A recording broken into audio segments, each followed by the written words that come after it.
جی welcome back. تو یہ جو 10 اسٹیپس ہیں ان کو مختلف بکس میں مختلف طریقے سے لکھا گیا ہے. کہیں پہ 5 اسٹیپ کر دیا گیا ان کو چیزوں کو ملا کے, کہیں پہ 6 7 8 تک, کہیں اسی بک کے اندر کچھ جب لوگ پریزنٹ کرتے ہیں تو ایک دو کو ملا کے 9 کر دیتے ہیں. تو لیکن اب میں نے سب کو اسی طرح لکھا ہے جس طرح بک میں ہے, کیونکہ وہ سب ایک الگ الگ چیز کو ایڈریس کر رہے ہیں, لیکن اسٹل الگ الگ چیزوں کو ایڈریس کر رہے ہیں. جیسے نمبر 7 اور 8 پرابلی بہت قریب ہیں. اسی طرح نمبر 3 4 اور 5 ان میں تینوں میں ایک ایک کر کے اوور لیپس ہیں ایک دوسرے کے اوپر. تو ہم ایک ایک کر کے اب ان کو دیکھتے ہیں اسٹیپ وائز. 1 to 5 کو پہلے دیکھتے ہیں اور پھر نیکسٹ سیشن میں 6 to 10 کو دیکھتے ہیں. تو ان کو اسٹیپس کو سمجھنے کے لیے ایک ایگزامپل ہے آپ کی بک میں, جو کہ ایک ہائی وے میں ہے جو کہ کینیڈا میں بنی ہوئی ہے. برٹش کولمبیا میں. برٹش کولمبیا جو ہے وہ ویسٹرن موسٹ پروونس ہے کینیڈا کا, جہاں پہ ونکوور ہے. ونکوور کے قریب یہ ہائی وے ہے ایک ویلی میں. تو امریکہ کے حساب سے دیکھیں تو جو واشنگٹن اسٹیٹ ہے, سیاٹل جہاں پہ شہر ہے, اس کے اوپر کی یہ جگہ ہے, یعنی انتہائی ٹھنڈی جگہ ہے, اور وہاں پہ ایک ہائی وے بننی ہے. تو اس میں اگر آپ دیکھیں تو اس ٹیبل کو اگر آپ دیکھیں تو اوپر والے کالم میں ہیڈنگز کے بعد سوشل بینیفٹس لکھے ہوئے ہیں, رو میں سوری سیٹ آف روز میں, اور پھر سوشل کاسٹ لکھی ہوئی ہیں, اور پھر نیچے دیکھا ہوا ہے کہ کاسٹ زیادہ ہے یا بینیفٹس زیادہ ہیں. دوسرا آپ دیکھیں تو اس کے 4 کالمز ہیں. تو ان کالمز میں پہلے 2 کالم جو ہیں وہ ایک میں لکھا ہے گلوبل پرسپیکٹیو اور ایک میں لکھا ہوا ہے پروونشل پرسپیکٹیو, اور اوور آل ان پہ لکھا ہوا ہے نو ٹالز. اور اس کے بعد جو سیکنڈ 2 کالم ہے گلوبل پرسپیکٹیو اور پروونشل پرسپیکٹیو, اس کے اوپر لکھا ہوا وتھ ٹالز. تو ابھی تو ہم تھوڑی دیر میں دیکھتے ہیں پرسپیکٹیوز کیا ہوتے ہیں. لیکن دا آئیڈیا ہے اس کے آپ ایک جیسا میں تھوڑی دیر پہلے بات کی کہ ایک قصبے کو دیکھیں گے, اس کے قریب سب شہروں کو دیکھیں گے, یا ایک پروونس کو دیکھیں گے, ایک ملک کو دیکھیں گے, یا ملک سے بھی باہر دیکھیں گے. تو یہ ان کے پاس 2 آپشنز ہیں کہ یہ ایسی ہائی وے بنائیں جس پہ ٹولز ہوں, یعنی اس پہ پیسے لیے جائیں جب لوگ ٹریول کریں, یا ٹولز نہ ہوں, اور اس میں جو کنسیڈریشنز ہوں وہ گلوبل ہوں, یعنی دنیا میں جو مرضی بندہ اس کو یوز کرے, اس کے پوائنٹ آف ویو سے کاسٹس اور بینیفٹس دیکھے جائیں, یا صرف ان لوگوں کے حساب سے دیکھے جائیں جو کہ ٹیکسز پے کر رہے ہیں, جن ٹیکسز سے یہ ہائی وے بنے گی, یعنی برٹش کولمبیا کے حساب سے. اب سوشل بینیفٹس میں دیکھیں تو انہوں نے سب سے پہلے اچھا یہ جو فگرز ہیں ساری کی ساری یہ ملینز آف ڈالرز میں. تو سوشل بینیفٹس میں دیکھیں تو سب سے پہلے time and operating cost saving, یعنی انہوں نے کسی طرح اندازہ لگایا کہ over the life of this highway کتنے لوگ ٹریول کریں گے اور ان کے کتنے پیسے بچیں گے اور ٹائم کتنا بچے گا. اور اس سب کو انہوں نے for example no tolls global perspective میں کیلکولیٹ کیا کہ $763 ملین بچیں گے. پھر اس کے بعد سیفٹی بینیفٹ, سیفٹی ایکسیڈنٹس سے ریلیٹڈ بھی ہو سکتی ہے, ہیومن لائف سے ریلیٹڈ بھی ہو سکتی ہے. پھر نیو یوزرز جو ایڈ ہوتے ہیں, پھر آلٹرنیٹ روٹ بینیفٹس, یعنی اس کی وجہ سے جو دوسرے روٹس ہیں ان پہ لوڈ کم ہو جائے گا اور ان کی مینٹیننس وغیرہ کم کرنی پڑے گی. پھر ٹول ریونیوز, پہلے 2 میں اوبیسلی ٹولز نہیں ہیں, اور اگلے 2 میں گلوبل میں نہیں ہے اور پروونشل میں ہے. اسی طرح terminal value of the high way, terminal value کو ہم آگے دیکھیں گے. بیسیکلی یہ کلیکٹیو ایک کلیکٹیو ویلیو ہوتی ہے considering the and total life of the intervention, policy intervention یا پروجیکٹ. اور کاسٹ میں دیکھیں تو سب سے پہلے کنسٹرکشن کاسٹ ہے, جو اوبیسلی چاروں آپشنز میں ایک ہی ہے, $661 ملین. پھر مینٹیننس کی کاسٹس ہیں, پھر ٹول کلیکشن کی, پھر بوتھ کنسٹرکشن کی ٹول کے لیے. اس طرح پھر ٹوٹل سوشل بینیفٹس نکلے اور ٹوٹل سوشل کاسٹ نکلی. اور نیٹ میں آپ دیکھیں تو 4 میں سے 3 آپشنز جو ہیں وہ پازیٹیو بینیفٹس کے ساتھ ہیں, ایک نیگیٹو بینیفٹس ہے ایک میں, یعنی اوبیسلی وہ آپ نہیں کر سکتے. پروونشل پرسپیکٹیو لے کے ود ٹولز نہیں بنانا چاہیے آپ کو. اور سب سے زیادہ جو نیٹ بینیفٹس ہیں وہ نو ٹولز گلوبل پرسپیکٹیو کے ہیں. تو اب اس ایگزامپل کو ذہن میں رکھتے ہوئے ہم سارے اسٹیپس کو دیکھیں گے.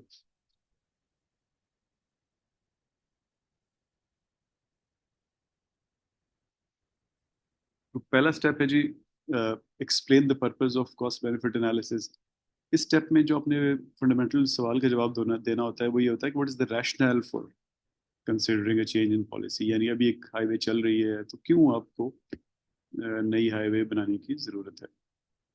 تو اس کی اب ڈیٹیل دیکھیں اس اسٹیپ کی. تو بیسیکلی سی بی کیا ہے کہ اٹ ایٹمپٹس ٹو میکسیمائز, ہم نے بات کی تھی ایلوکیٹو ایفیشنسی. یعنی آپ کے پاس کوئی پیسے ہیں, پبلک کے پیسے ہیں, وہ آپ پینا کی لگانا ہے آپ نے, اور ان میں سے آپ بیسٹ جگہ پہ لگانا چاہتے ہیں.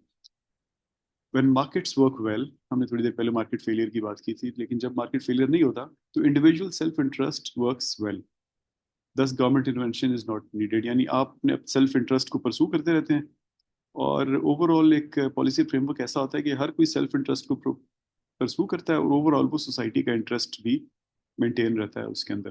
اس کو کہتے ہیں مارکیٹس آر ورکنگ ویل. لیکن جب گورنمنٹ انٹرونشن یا مارکیٹ کے میکینزمز فیل ہوتے ہیں تو ان میں کیا ہوتا ہے کہ اگر ہم مارکیٹ کی بات کریں تو وہاں پہ ہم نے مارکیٹ فیلئر کی تھوڑی دیر پہلے بات کی تھی. تو جب مارکیٹ فیلئر ہو جائے تو سی بی اے کے پرسپیکٹو سے ہم نے اسیس کرنا ہوتا ہے کہ ہمیں یہ کام کرنا چاہیے یا نہیں. یعنی آپشنز ہوتے ہیں intervention compare to no intervention. یعنی ہمیں یہ کام کرنا چاہیے بھی نہیں, اور اگر کرنا چاہیے تو پھر ان میں سے سب سے زیادہ بینیفٹس والا کام کون سا ہے. اور جب گورنمنٹ فیلئر ہو جاتا ہے تو گورنمنٹ فیلئر بھی ایک طرح کا مارکیٹ فیلئر ہی ہوتا ہے. اس کا مطلب یہ ہوتا ہے کہ obviously جب ہر کوئی سیلف انٹرسٹ پرسو کر رہا ہوتا ہے تو گورنمنٹ نے ایک پالیسی انوائرمنٹ رکھنی ہوتی ہے جس میں یہ انشور کیا جاتا ہے کہ سیلف انٹرسٹ بھی لوگوں کے مینٹین رہے ہیں, اور اوور آل وہ کلیکٹیولی سوسائٹل انٹرسٹ کو ریفلیکٹ کر رہے ہوں. تو جب ایسا نہ ہو رہا ہو تو گورنمنٹ فیلئر ہوتا ہے, یعنی پالیسی لیول پہ گورنمنٹ فیلئر ہوتا ہے. تو اس کیس میں آپ کرنٹ پالیسی کو آپ سمجھتے ہیں کہ یہ ایلوکیٹیولی ایفیشینٹ نہیں ہے. جو ابھی ہم کر رہے ہیں اس میں پبلک ریسورسز صحیح ایلوکیٹ نہیں ہو رہے کمپیئر ٹو نو انٹرونشن, یعنی اسٹیٹس کو کہ اس سے بہتر ہے کہ اسٹیٹس کو کر لیا جائے یا کوئی اور آلٹرنیٹ پالیسی لے لی جائے. تو سی بی اینس جو ہے it should explain the market failure اور government failure that provides a purpose for the study. یعنی جب آپ کہیں گے کہ میں نے یہ پروجیکٹ کو کنسیڈر کر رہا ہوں, اس کا مطلب ہے کہ آپ کہہ رہے ہیں کہ کہیں نہ کہیں پہ مارکیٹ فیلئر ہو گیا ہے یا گورنمنٹ فیلئر ہو گیا ہے. اس کیس میں یعنی ہائی وے بنانے کے کیس میں آئیڈیلی تو یہ ہونا چاہیے تھا کہ لوگ اتنا ٹال دے سکیں کہ کوئی بھی بندہ باہر سے آئے اور وہ کہے میں یہ ہائی وے بناتا ہوں. اس کو کہہ لیں public private partnership kind of situation, کیونکہ اس میں ٹالز اتنے اچھے ہیں کہ اتنے زیادہ لوگ ٹریول کریں گے کہ مجھے پیسے مل جائیں گے, میرے خرچے کے اوپر سے مجھے منافع بھی ہو جائے گا. تو ایسا نہیں ہوا, تو ایسا نہیں ہو رہا. تو آپ ایز سی بی اینالسٹ آپ کہہ رہے ہیں کہ اب ہمیں خود یعنی حکومت کو یہ ہائی وے بنانی چاہیے. تو اپنی ایگزامپل کو دوبارہ ذہن میں رکھیں تو لکھا ہوا ہے کہ 1986 existing routes to interior of northern British Columbia were highly congested. اب یہ ناردرن برٹش کولمبیا جو ہے یہ میں نے آپ کو بتایا بہت اس میں نیشنل پارکس ہیں بہت زیادہ, بہت سینک جگہ ہے اور بہت برف والی جگہ ہے, ٹھنڈی جگہ. تو یہاں پہ اتنا آسان بھی نہیں ہے ہائی ویز بنانا. ویلیز ہیں, ریورز کے آگے پیچھے کے ایریاز ہیں, ماؤنٹینز ہیں. تو existing routes to interior of northern British Columbia were highly congested, dangerous and could not handle anticipated traffic volumes. یعنی وہاں آبادی بڑھ رہی تھی, ٹریفک والیوم بڑھنے تھے, اور یہ جو پریزنٹ روڈ تھی یہ اس کو نہیں ہینڈل کر سکتی, پروبلی نہیں کر سکتی تھی. For political reasons the government was unwilling to impose tolls on existing routes. تو گورنمنٹ یہ نہیں چاہتی تھی کہ وہ اس پہ ٹولز لگائے. widening the main road was prohibitively expensive. جو ایک روڈ ہے ابھی آپ کے پاس, اس کو لینز ایڈ کرنا اتنا مہنگا تھا کہ آپ نہیں کر سکتے تھے وہ, کیونکہ وہ ایک ریور کینین میں بنی ہوئی تھی, ایک دریا کے ساتھ ساتھ بنی ہوئی تھی. تو اوبیسلی یہ آپ کو اور لینز ایڈ کرنے کے لیے اس کے ساتھ ہینگنگ برج بنانے تھے یا آپ نے پہاڑ کو کاٹنا تھا. تو فوکس آف دا اسٹڈی کیا ہے, whether to build a new highway between Hope and Merritt, یہ جو دو علاقوں میں بنانی ہے یہ highway, in an alternative location specifically in Coquihalla Valley which follows the Coldwater River ریور. یعنی اس کو ڈیفائن کر دیا ہے کہ کس جگہ سے کس جگہ تک اور کس راؤٹ پہ ایک آلٹرنیٹ ہائی وے بنانے کی ضرورت ہے in the eyes of C B analyst. تو پہلے اسٹیپ میں آپ کیا کرتے ہیں کہ آپ کلیئرلی ایکسپلین کرتے ہیں کہ آپ کیوں یہ کاسٹ بینیفٹ انالیسس کرنا چاہتے ہیں، اور اس کے اندر میجر چیز یہ ہوتی ہے کہ آپ نے کہیں نہ کہیں مارکیٹ فیلئر ہے، گورنمنٹ فیلئر کو انڈیکیٹ کرنا ہوتا ہے کہ یہ کام خود سے نہیں ہوگا اور ہمیں اس کو یہاں پہ انٹروین کرنا پڑے گا۔ اب اسٹیپ 2 کیا ہے؟ Specify the set of alternative projects. یہاں پہ آپ نے کلیئرلی بتانا ہوتا ہے کہ ٹھیک ہے، یہ تو آپ صحیح کہہ رہے ہیں کہ اب یہ ہم نے کرنا ہے، لیکن ہمارے پاس کیا کیا آپشنز ہیں یہ کرنے کے لیے۔ یعنی یہاں پہ کوئی ریل روڈ بنا دیں۔ اب ایک آپ ذرا غور کریں نا، تو یہ پبلک منی کو اسپینڈ کرنے کی بات ہو رہی ہے نا، اور ایک ہائی وے پہ بات ہو رہی ہے، تو یہ 2-3 طرح کی ہائی ویز میں بھی کمپیریزن ہو سکتا ہے۔ تھوڑا سا براڈ کریں تو یہ بھی کمپیریزن کر سکتے ہیں کہ ہائی وے بنائیں، ریل روڈ بنائیں، یا اس دریا میں کشتی چلانی شروع کر دیں، یا کچھ بھی، یا ایئر ٹرانسپورٹ شروع کر دیں۔ یا اور وائڈ کریں تو آپ کہہ سکتے ہیں یار یہ پیسے روڈ پہ بجانے کے بجائے ہاسپٹل میں کیوں نہیں لگاتے ہم لوگ؟ اس کی اس کی بجائے ہم کوئی پبلک اسٹیڈیم کیوں نہیں کنسٹرکٹ کر دیتے؟ اس طرح کی اور آپشنز بھی آپ کنسیڈر کر سکتے ہیں۔ لیکن آبویسلی آپ اس طرح تو آپشنز بڑھتی جائیں گی اور پاسبل نہیں رہے گا کہ کوئی ایک شخص یا ایک ٹیم جو ہے اتنے thousands and thousands of options کو کنسیڈر کرنا شروع کر دے۔ تو صرف اگر ہم روڈ آلٹرنیٹس کو لے لیں تو روڈ میں اس طرح کی ورائٹی آ جائے گی کہ سرفیس اس کی کون سی رکھیں، کیونکہ میں نے آپ کو بتایا یہ سنوئی اور ہیلی ایریا ہے، تو وہاں پہ سرفیس کی کچھ 2-3 آپشنز ہوں گی۔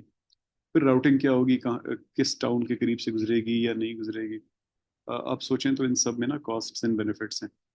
کہ کسی ایک گاؤں کے قریب سے اگر آپ گزاریں گے تو ان کو بینیفٹس ہو جائیں گے، کسی نیشنل پارک میں سے گزاریں گے وہاں پہ کاسٹس آنی شروع ہو جائیں گی۔ پھر لینز 1 ہوں، 2 ہوں، 3 ہوں، اس سے کاسٹ اینڈ بینیفٹ چینج ہونا شروع ہو جائیں گے۔ ٹولز رکھیں نہ رکھیں، کاسٹ اینڈ بینیفٹس۔ اینیمل فرینڈلنس ہے کہ نہیں، یعنی کہ جب ہائی ویز بنائی جاتی ہیں تو وہاں پہ مختلف جانوروں کے گزرنے کے لیے ٹنلز بنائی جاتی ہیں کہ ان کو ہائی وے کے اوپر سے نہ گزرنا پڑے اور وہ ان ٹنلز میں سے گزریں، وہ نیچرل ٹنلز ہوتی ہیں، اور تاکہ ان کی جان بچے۔ اسی طرح ٹائمنگ کہ ابھی بنائیں 6 مہینے بعد شروع کریں یا سون، تو اس سے کاسٹ اور بینیفٹس چینج ہوتے ہیں۔ لیکن جیسے میں نے آپ کو کہا کہ کوگنیٹو کنسٹرینٹس ہوتے ہیں، ریسورس کنسٹرینٹس ہوتے ہیں، تو آپ ہر چیز کو کنسیڈر نہیں کر سکتے، اور ٹپیکلی کچھ آلٹرنیٹیوز کو ہی کنسیڈر کرتے ہیں۔ اب اوبیسلی آپ کی پھر پوری کوشش ہونی چاہیے کہ آپ ان آلٹرنیٹیوز کو کنسیڈر کریں جو سب سے زیادہ پریکٹیکل ہو، یا مختلف اینگل سے۔ ایک تو اس اینگل سے کہ آپ کے پاس پیسے ہیں کتنے یہ کام کرنے کے لیے، دوسرا پولیٹیکل اینگل کہ میں یہ کہہ تو رہا ہوں لیکن جیسے کالا باغ ڈیم بنانا تو بہت اچھی بات ہے، لیکن کیا یہ پولیٹیکلی پاسبل ہے یا نہیں، اینڈ سو آن۔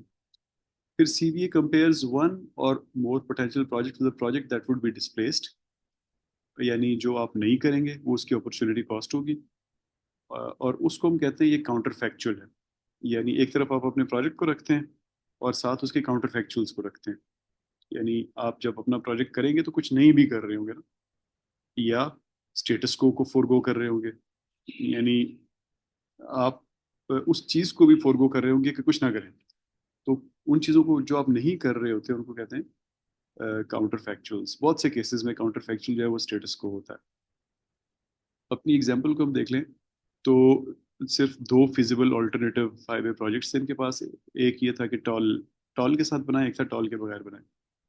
تو جو پروونشل ڈپارٹمنٹ تھا ٹرانسپورٹیشن کا، انہوں نے فیصلہ کیا کہ اگر ٹال ہم نے لیا تو وہ ایک ٹرک سے $78 لیں گے، کار سے $16 لیں گے، اور یہ 2016 کی بات ہو رہی ہے۔ اسی لیے اینالسٹ جو ہے اس کے پاس اس سینس میں 2 آلٹرنیٹیوز تھے جن کو وہ اینالائز کر سکے۔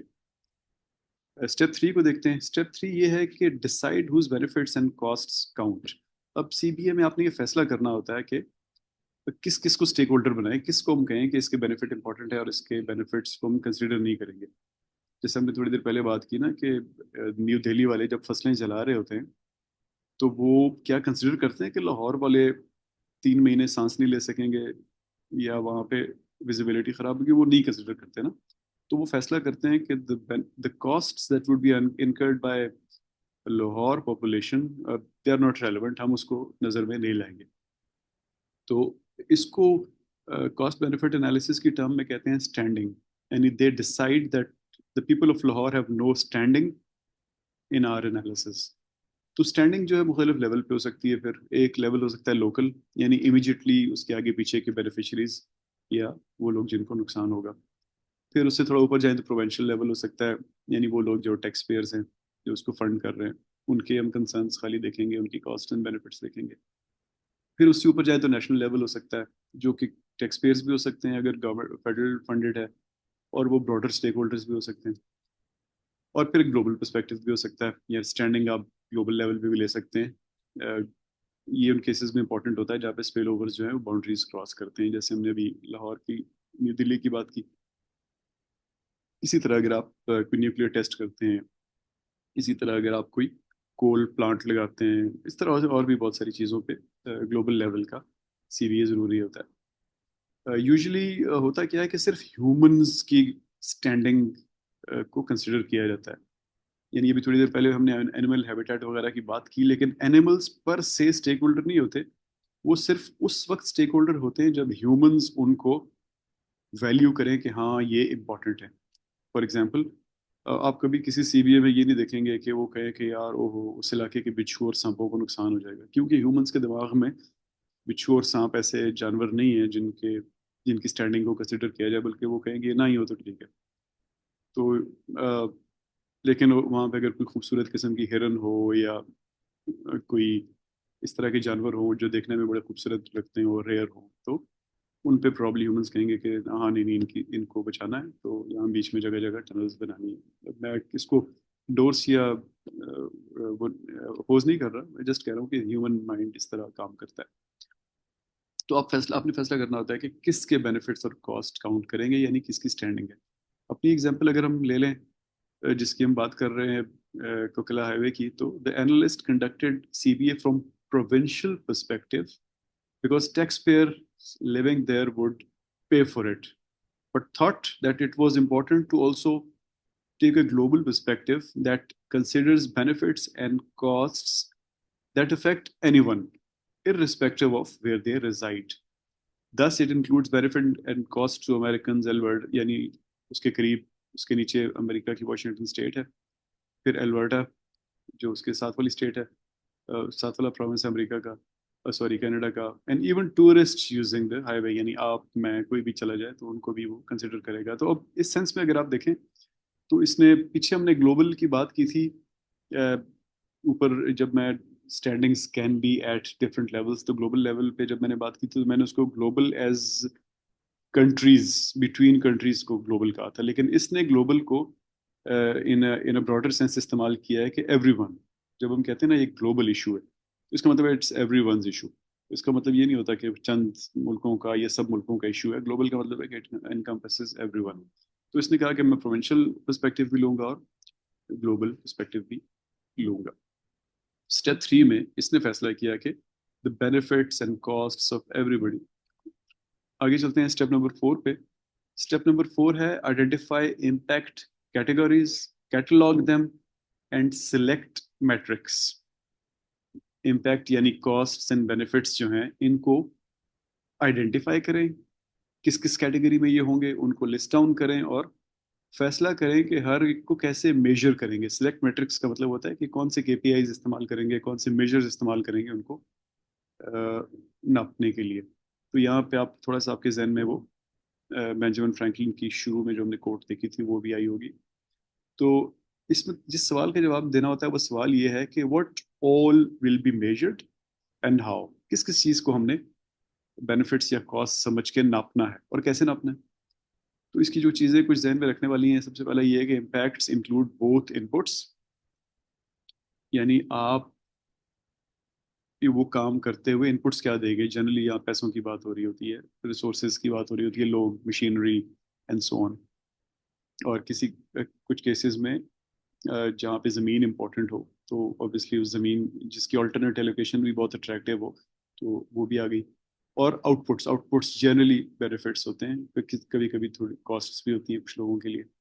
پھر یہ کہ list of relevant impact categorised impact categories is called impact inventory. یعنی جو آپ کیٹیگریز مختلف بنائیں گے اس لسٹ کو آپ کہیں گے امپیکٹ انوینٹری. کچھ اینالسٹ اس سے ایک قدم آگے جاتے ہیں اور امپیکٹ میٹرکس بناتے ہیں جو بیسیکلی